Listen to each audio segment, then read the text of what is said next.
Hey everyone, and welcome to Group Up with me, the Hungover Media's esports show.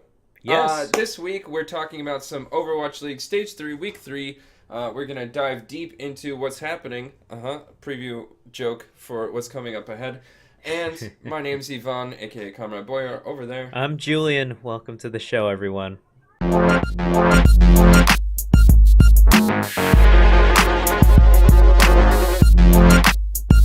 Group up with me. Julien, we're going to start off with some basic Overwatch updates.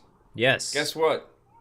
What? I think Dive Comp might be coming to an end. I am kind of sad about this because we never got to successfully pull out a dive comp.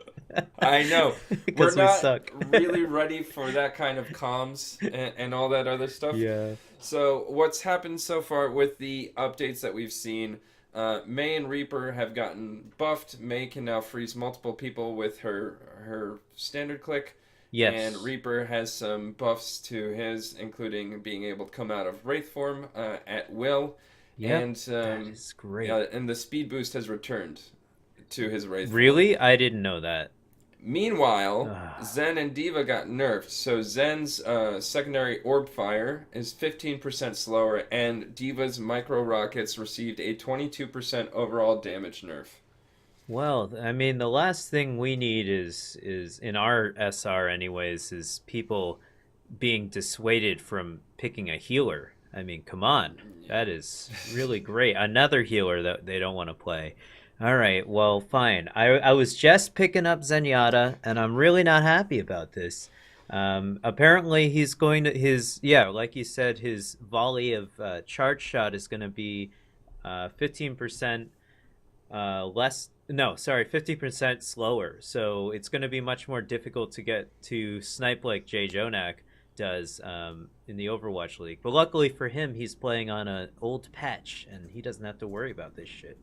Yeah, not for a while. Yeah, not for a while anyways. So it's going to be pretty interesting to see, especially with the integration now of Brigitte in the coming patches to Overwatch League and just competitive seasons at large at the moment. And not to mention, I play D.Va also, so just nerf my entire being. Just why do I play this game anymore?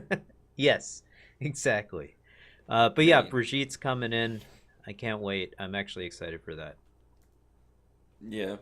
Brigitte will be a hefty counter, I think, to a lot of dive comp with her stun abilities and her personal sized pan pizza shield.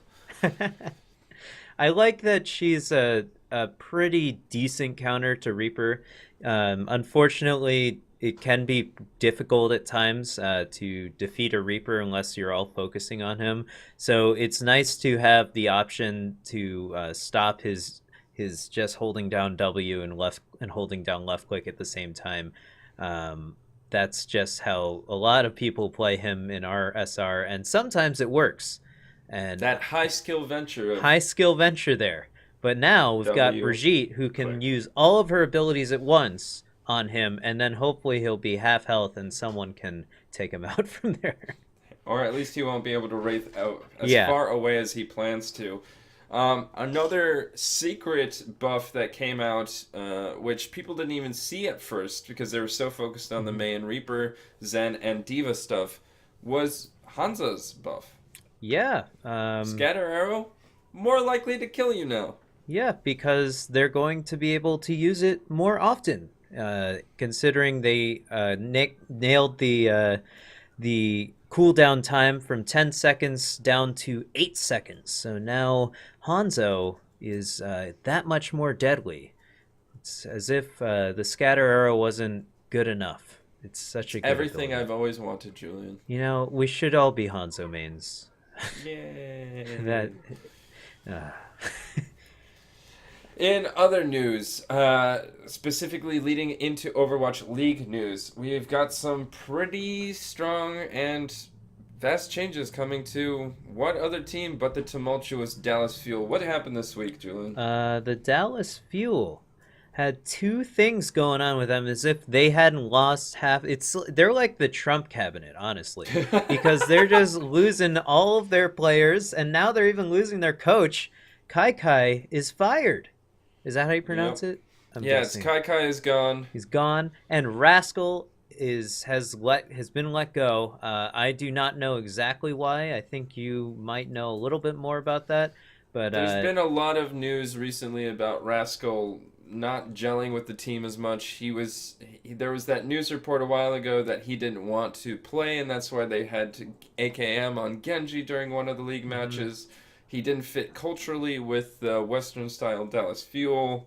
Okay. Comms weren't great. He would tilt and basically go and do his own thing, and he would speak a lot on comms, according to XQC in a very recent, intimate stream that XQC ran.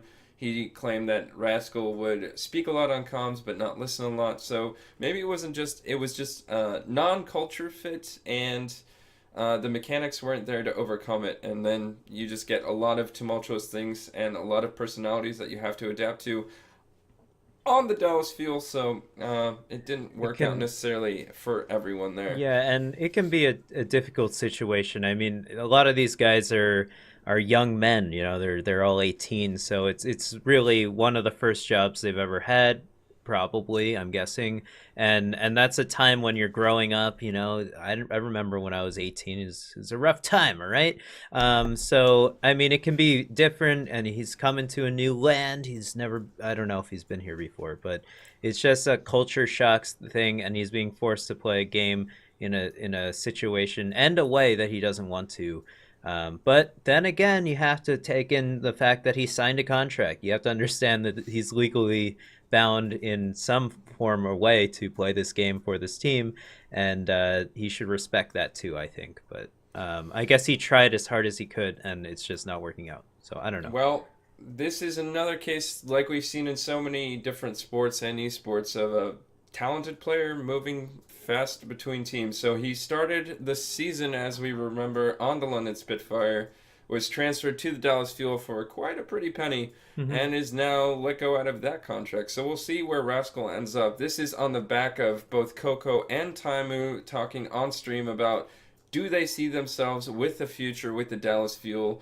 Coco hasn't played in a long time, and Yeah. Taimu is very occasional in the amount of time that he gets to play, especially with them trying to integrate AKM and Seagull Oh and yeah. Rascal previously.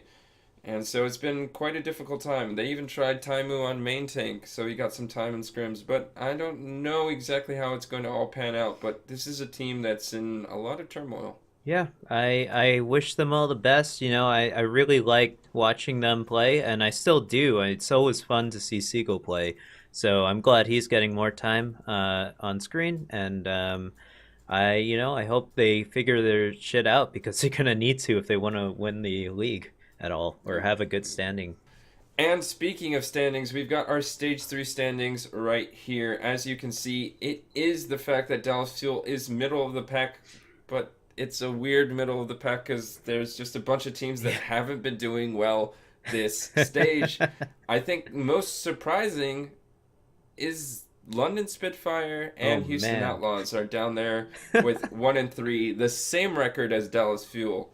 And San Francisco Shock coming into their own, just taking slowly climbing the ranks here. You know, I somehow connect with that. You know, I'm slowly climbing up to gold ranking, and you're slowly climbing up to platinum. So I want to see some more San Francisco Shock getting up there, taking on these big juggernauts up here like NYXL and Valiant. We'll see. But first, they have to go through the Soul. So Soul Yeah, well, Dynasty, the Soul they did of the lose Soul to them, I Dynasty. think, a 4-0 Yeah, recently. So Shock does have some room for improvement, but right. it's a very surprising top four. I mean, NYXL, yes, they're in the top four, top three, even as it would have been for the two previous stages for the playoffs. Right. Not a big surprise, but having LA Gladiators and a Dream Casperless Boston Uprising continuing their winning streak, plus the LA Valiant, this is a pretty strange top four. Yeah, it's very well strange in terms of Overwatch League Season 1, considering the first two stages were clearly just all Korean teams. Boston Uprising being up there is even, yeah, like you said, after losing Dreamcast, is really surprising. I was really shocked, San Francisco shocked by Boston beating the NYXL. I can't believe I just said that. Yeah, that was cool. I'm pretty sure that everybody was stunned. They were SF shocked. I think that's a good phrase. We're gonna coin that here, folks. They were pretty astounded by that Boston Uprising win. Again, that's the one New York Excelsior loss that we see there in the loss column. Yeah. And all of these different things have changed the overall league standings slightly. We still have some teams at the top, but some jostling for those positions underneath. We've got Boston Uprising that has caught up to the Philly Fusion, and the LA Valiant still hanging on right there. We've still got, we've got our top 3 Korean teams, which are doing pretty well, although London Spitfire's off to a really rough 1-3 start in Stage 3, and Seoul is 2-2. We've got those top 4 Western-based teams with Boston Uprising, Philly Fusion, LA Valiant. And guess what? The only one that's really Western player majority, I would say, is probably Houston Outlaws and Philly Fusion. Yeah. Boston Uprising has half of their team are Korean players. You got Gamsu, Striker, and Neko. And then LA Valiant, we have Kariv, Fate. I guess Kariv and Fate. So, yeah, there's that. Because they've got Space soon, and who's their other DPS? Agilities. Who are Western players. So, yeah, actually, it's way more balanced now that LA Valiant lost Envy. Yeah. So, there we go. Exciting stuff. It's panning out in a way that is really exciting, actually. Yeah. Yes. Who could have believed that they miraculously stumbled upon something that wasn't just Korean teams dominating?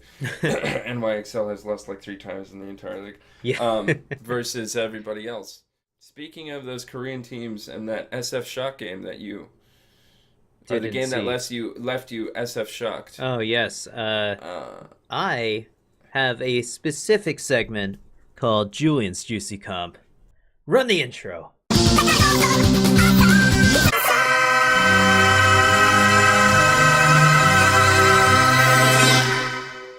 This is a segment where I take you through a juicy comp that is not particularly in the meta. And today we've got Boston Uprising versus NYXL. The match is going on Junkertown.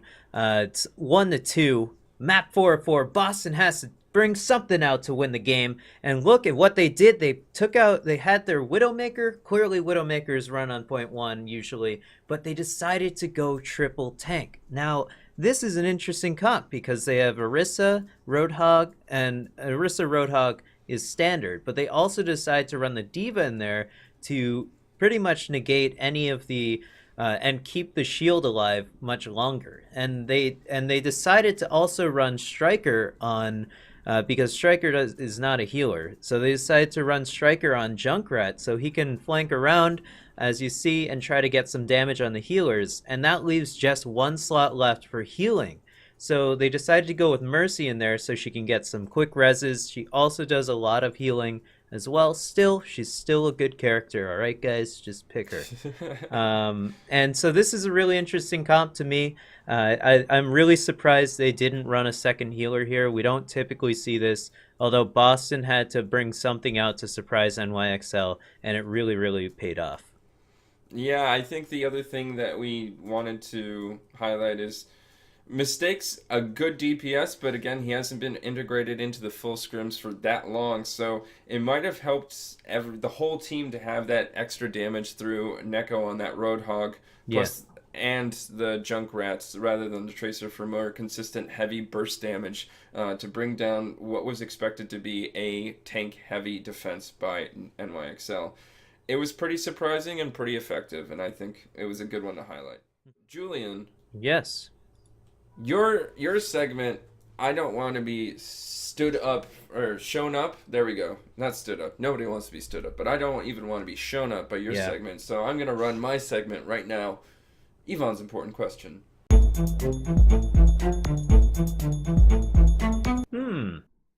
Nice. This week, my important question is, was it a good win or a bad loss? We'll run Hmm. through. We'll start from some stage two good wins or bad losses. So Houston versus NYXL in stage two. Houston gets 4-0'd. Is this a good win or a bad loss? I really think it's probably a good win on NYXL's part. I think that I think that Houston has proven themselves time and time again. They're still a good team, and they have a lot to do in terms of climbing the ranks here in the Overwatch League. But they can do it. I think that if they get their shit together, um, and end up and just focus a little. I don't know the exact scores of all the maps. I think that would be a little more interesting to see, but I think I because when you look at 0-4, the score it's rough. You know that clearly you're getting swept. It's bad. But when you look at I think the map differentials, I don't think it's as bad, right? It was 5-6 on Kings Row, and it was pretty much NYXL only beat them by 1 point every time. So I think it was really a hard fought. Houston gave them a run for their money, is what I'm saying. All right, they're a A good good team. win. They are a good team. That's why I have them in this list of good win or bad loss. The other one is Houston versus Seoul 3-1 in stage two. Now I feel like this one's. I think well, Because this was yeah. in week five, a must win for both teams. So definitely a bad loss for Seoul then, because they really needed this and they flubbed. This is a top tier team. Everyone thought that Seoul Dynasty having Fleta and Miro Ryu Jaehong. Ryu Jaehong, they had the team stacked. Everything was gonna go their way, and they really have sort of fallen under the radar as of late, as they're sort of fallen below in the rankings. So this is really another step on their way towards the bottom, honestly. So if you're losing like this, it's not good for Seoul Dynasty. Yeah. That was the match that basically decided if they won it, they were in stage two final or like the semifinals. If they lost, they were out, and they lost, and the team that they let through would eventually go into the finals, obviously, because it was one of the two teams. Anyway, NYXL versus Dallas again in week five of stage two. It was a 3-2 win by the NYXL versus the Dallas Fuel. Maybe we can augment this good win, bad loss, bad win. Or just fun game to watch. How about that? You know, I think I enjoyed watching this one. I was probably yelling at the screen, "What the fuck are you doing, NYXL? This game's too close." But I do like seeing Dallas Fuel play, and I obviously love NYXL. Their team is really great. So you know, if I get to see them play 5 matches, I'm good. I'm happy. All right. Yeah. This was the surprising turn of Seagull and Mickey as a great tank pair, Yeah. or a pank tear. Um, I really enjoyed the afterwards of they were like, yeah, we were both idiots, but we were idiots together. That's what I'm saying. They have a good attitude, all right? Yeah, I think everybody really loves Seagull. Yeah. So again, stage three now we'll move on to good win, bad loss. LA Valiant 4-0ing the Seoul Dynasty. I really think this is a good win for LA Valiant because they are really taking advantage of this meta. They're really getting their teamwork in, and they totally just destroyed Seoul Dynasty here. If you look at the scores, Seoul didn't score any points except on Numbani, which is crazy. So this is a great win, and Valiant, they totally proved themselves, and they're on top of the league in terms of just stage 3 standings right now. So they're really doing well. I'm gonna go with this is a really bad loss to get smoked this badly. Yeah, I mean, it's you true. can't even take the first point on Anubis Yeah, with that run back being so long. And I saw this game. They had no coordination, no plan. It was going so poorly. Soon had free range to snipe all over the place. And repeatedly, the Zenyatta would be caught out for the Soul Dynasty. And they would be unable to have a solid 6-on-6 battle. It would always be a 5-on-6 or a 4-on-6. It was ridiculous to see how a team that should be so strong was so unprepared for this fight. I really think it's a matter of Seoul is just sandbagging on everyone, and they just want to play from behind. So they're gonna win all their games from now on. We'll see. NYXL versus London Spitfire. Oh NYXL boy, 4-0 is London. 4-0. This one's pretty tough. Tough to call, Vaughn. This is a tough segment for me. I don't really know. I think it's a bad loss on London's part. I think they've proven that they can beat NYXL in the past, and they really want to be the number. I know more than anyone that London wants to be number one. I think, and as we see the overall standings, London is number two, and they're not doing very well right now. So they really need to figure this shit out because they got destroyed, unfortunately. Thank you for playing along with my segment and not naming every single win as a good win. Yes. I gotta. I also I'm too think positive. this is a bad loss because it comes off of the back of just, London not being able to overcome that chain around their neck, Yeah. the Houston Outlaws. So I think that they were shook by that, and that led to this bad loss with the 4-0. Finally, Boston defeating your favorite NYXL. This is the worst loss that I could ever dream of because Boston is just the worst city and New York is the best city. And there's an immense rivalry between the two. So how could Boston ever beat NY? What's going on? Especially in Overwatch League where NYXL is the best team and Boston just lost their key player in Dreamcasper, and then they just come around and they've got all these secret strats. What's going on here? NYXL can't adapt at all. They just lose. It's flat Turns out out, lose. when Put you up a fight. anger one Korean player, you get the Dallas Fuel. When Yes. you anger 3 Korean players, you defeat the New York Excelsior. Oh my god. Because Gamsu, note 2, but the entire team popped off against NYXL and then against the Houston Outlaws. 2 really hard-fought wins by the Boston Uprising and 2 really well-deserved pats on the back. I can't believe how well they played. No, definitely. They destroyed the game. It was amazing. It was a really good match. I liked watching that game, even though I like NYXL more than Boston. It was I'm a gonna really call that good a match. Good win. All right. And finally, do we have a real rivalry in the Houston versus London? Are there always going to be good wins and bad losses in this rivalry? It just feels like every time London loses, and it's a bad loss because it affects how they play.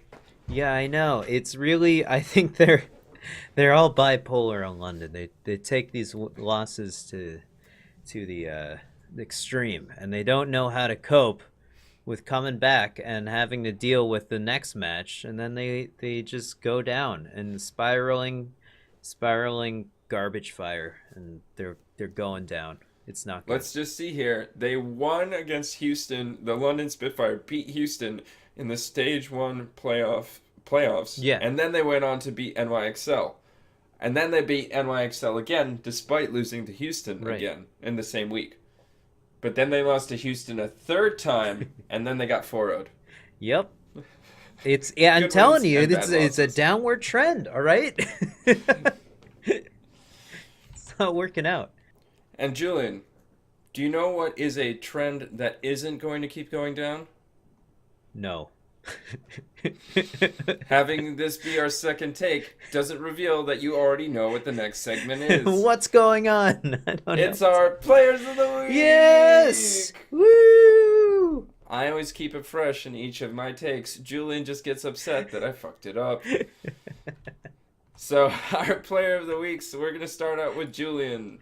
All right, my player of the week is Striker on the Boston Uprising. He's a key player, and as you see over here, he's playing Tracer, and he gets in there. He gets a lot of really key kills on NYXL. This is, again, the match that Boston beat NYXL 3-2. He gets a lot of key kills on Volskaya with his pulse bombs. He's taking out the healers, so he's getting into the back lines and he's totally destroying them, and that led to a victory in Volskaya. Here he takes out Libero in his awesome sticking abilities. So really, I'd like to highlight all of his ultimate ability kills on these matches, because they really changed the matches and shifted the tides. So NYXL was unable to cope with it. He plays these explosive characters in Junkrat and Tracer, and NYXL was unable to deal with that line, which was a pretty sick Junkrat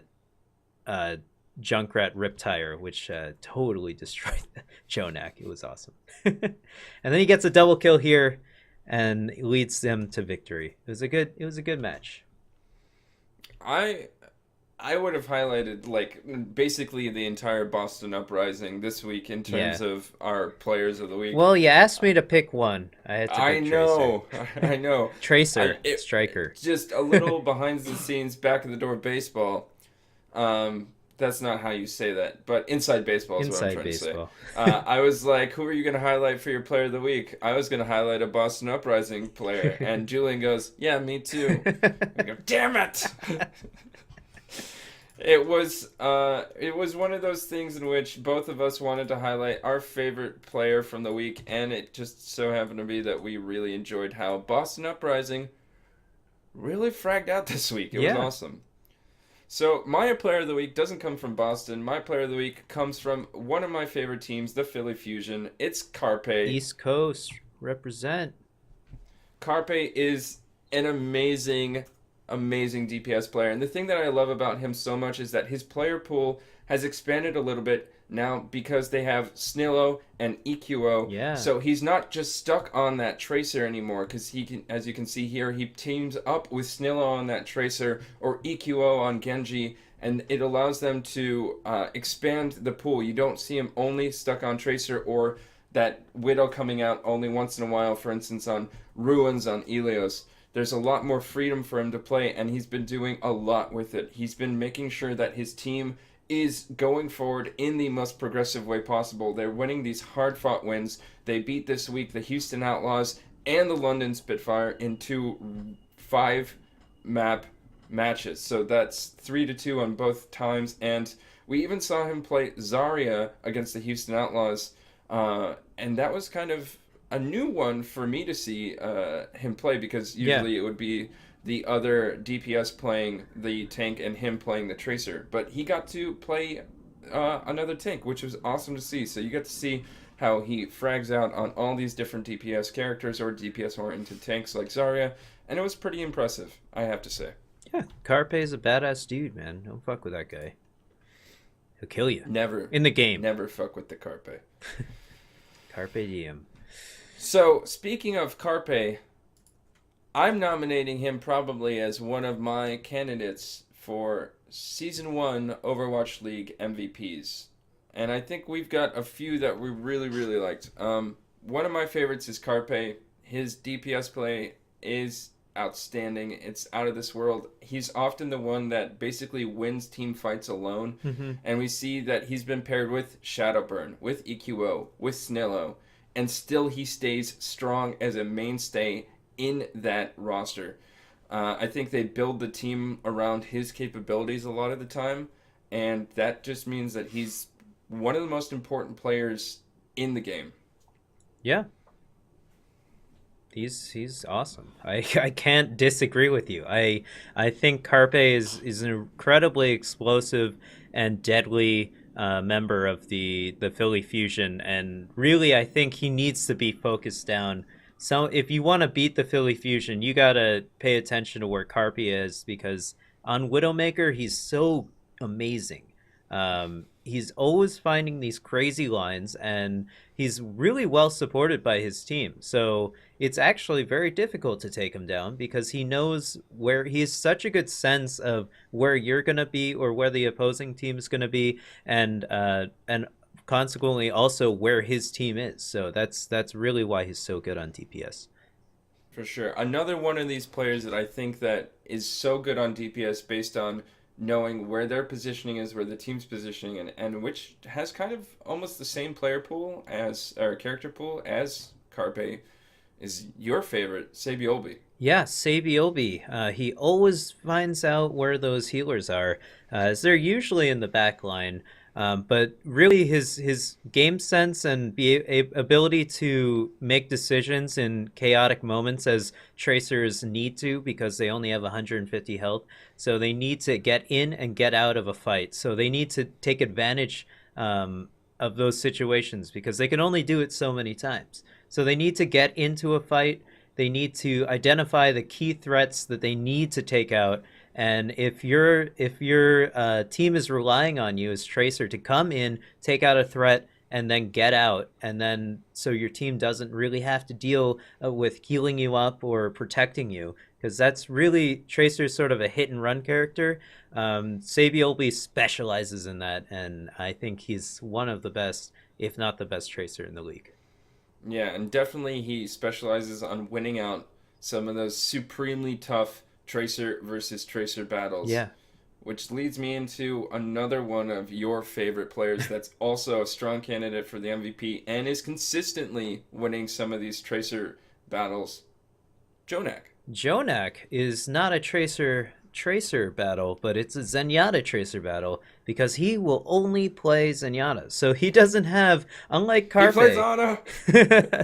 Unlike Carpe, who has the very wide player pool, and even SBB has he plays a couple different DPSs as well. Jay Jonak, we've only really ever seen him play. I mean, he plays what's her name, Ana on Numbani, and then other than that, he's exclusively a Zenyatta player, and he's. I think he played Roadhog once on Junkertown. That's crazy. We need to go back to the VODs. Maybe I'm remembering that wrong. But basically, he's so good on Zenyatta that he's never even taken off of the team. He's played in every single match, I think, and every single map as well. So I guess maybe I shouldn't make that claim before backing it up, but I'm pretty sure it's true. He's such a key. Never subbed in for him? I don't think so. Maybe in stage 1, but I think they realized that he was too good by then. But I think that's something maybe we should probably not have to. Yeah, we should research that first. But anyways, this guy is so good because he can do all the healing that Zenyatta is supposed to do, and he prioritizes that, but he also manages to find the time to snipe people out with the charge shots, and doesn't even want to get flanked because he can turn around so fast with a charge shot fully charged and kill a tracer. It's no big deal. So many times we've seen, he's going to be killed, and boom. Yep. He gets the tracer as soon as you can blink. He's so good. The other things that I love about him is his positioning is so godlike. Yeah. Especially on, not just on positioning so that he can face any flankers, but sometimes body blocking with his transcendence in ways that I think are pretty astounding and can be fight winners. Not just providing the healing, but literally preventing people from moving him in those corridors. It's pretty astounding how well his game sense and positioning it has shown in the league so far. He might be the reason that Blizzard is nerfing Zenyatta. I'm not sure. I don't know. He probably is. One person that we know enjoys the sounds of nerf this is another, and you'll find a theme here from the NYXL, another player that we wanted to highlight because we couldn't think of too many tanks that we thought were memorable for this category as MVPs, but Mecha, who helps create enough of that space to allow for Jonak and Sabiolbi to operate. Well, And I think yeah. Meko is one of the most astounding off tank players and in the league right now, playing that diva role quite often and just doing a lot to make sure that his team wins in those fights and providing the healing and peeling that is needed for that dive comp to function when you get counter dived or whatever. Yeah, definitely. Meko is he's a role model for me. I love Diva, and she's getting nerfed too. But yeah, I think it's like you said last night. Is a thankless job to play tanks, and the Overwatch League control room thinks so too because we never get to see the tanks really play that much, unless the team is running a triple tank composition, for instance. It's pretty much focused on the DPS really, and and maybe some zoomed out shots. It's unfortunate. DPS zoomed out shots, and And when you get those backward shots of when Jonak is charging up his yes, his volley, that's you it. know. That's all we see in this game. So another, I think this is one character that, or one person that I really wanted to highlight because he started off on the London Spitfire, and then he moved to a team from out west.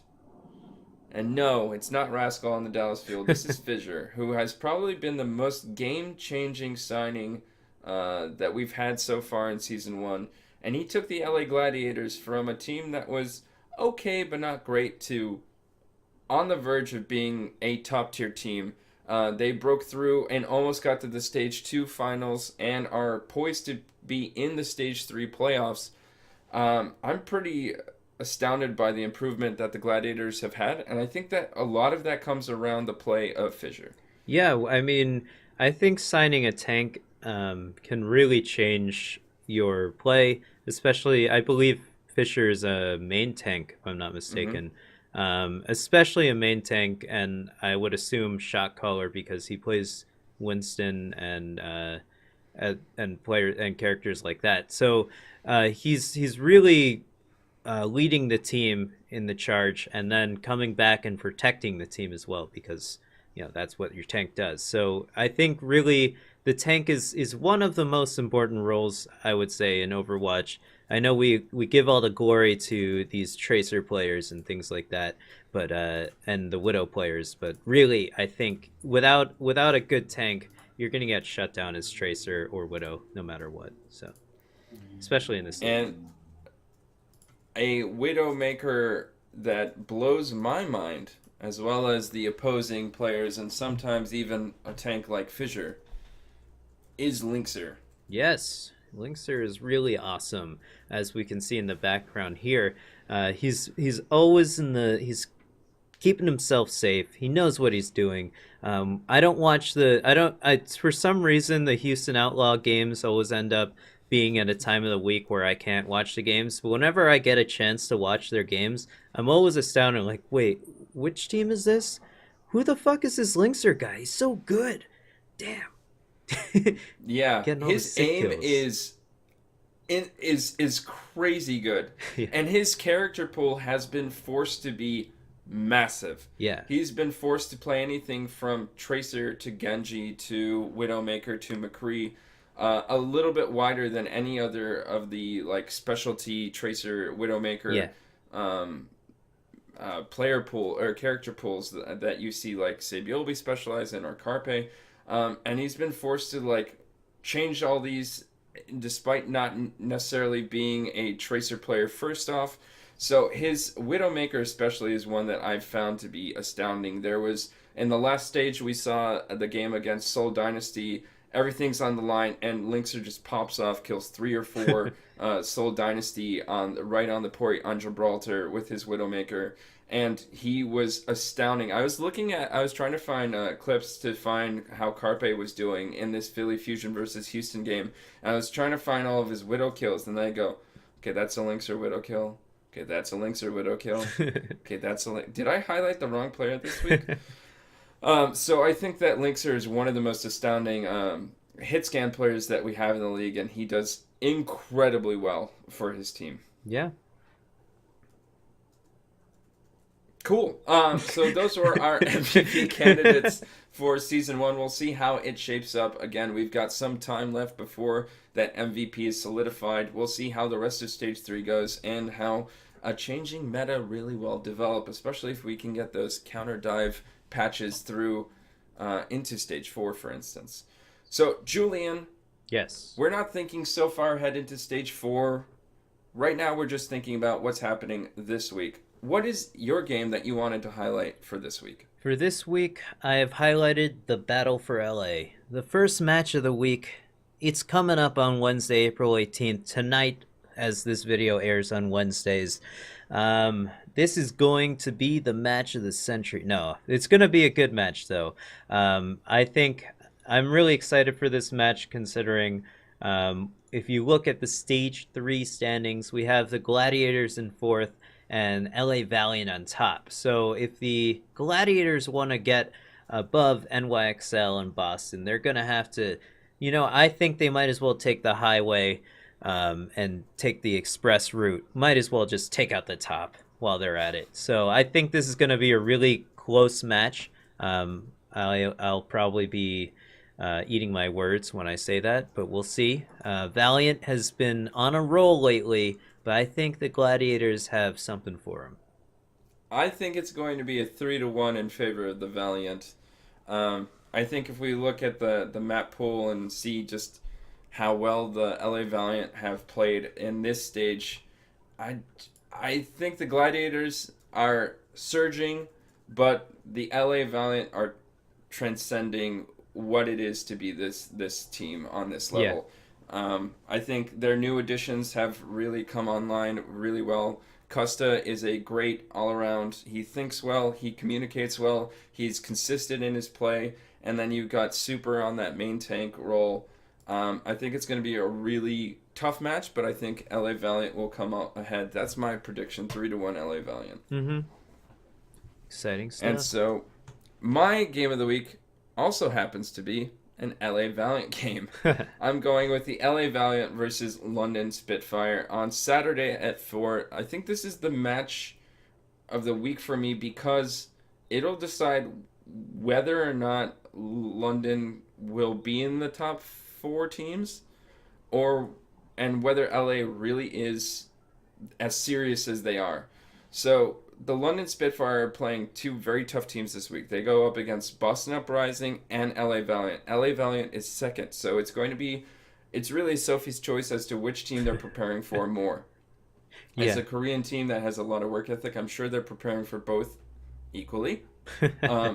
But I think that this is going to be a tougher matchup because LA Valiant have gone 4-0. They're plus 13 on map differential this stage. They really have this meta down pat and a really good team. And I think this is going to be a really tough test for both of them. And I think LA Valiant will come out ahead 3-2. It's an exciting match. I'm very excited for that match as well. I like to see those teams play. Solid. Yeah.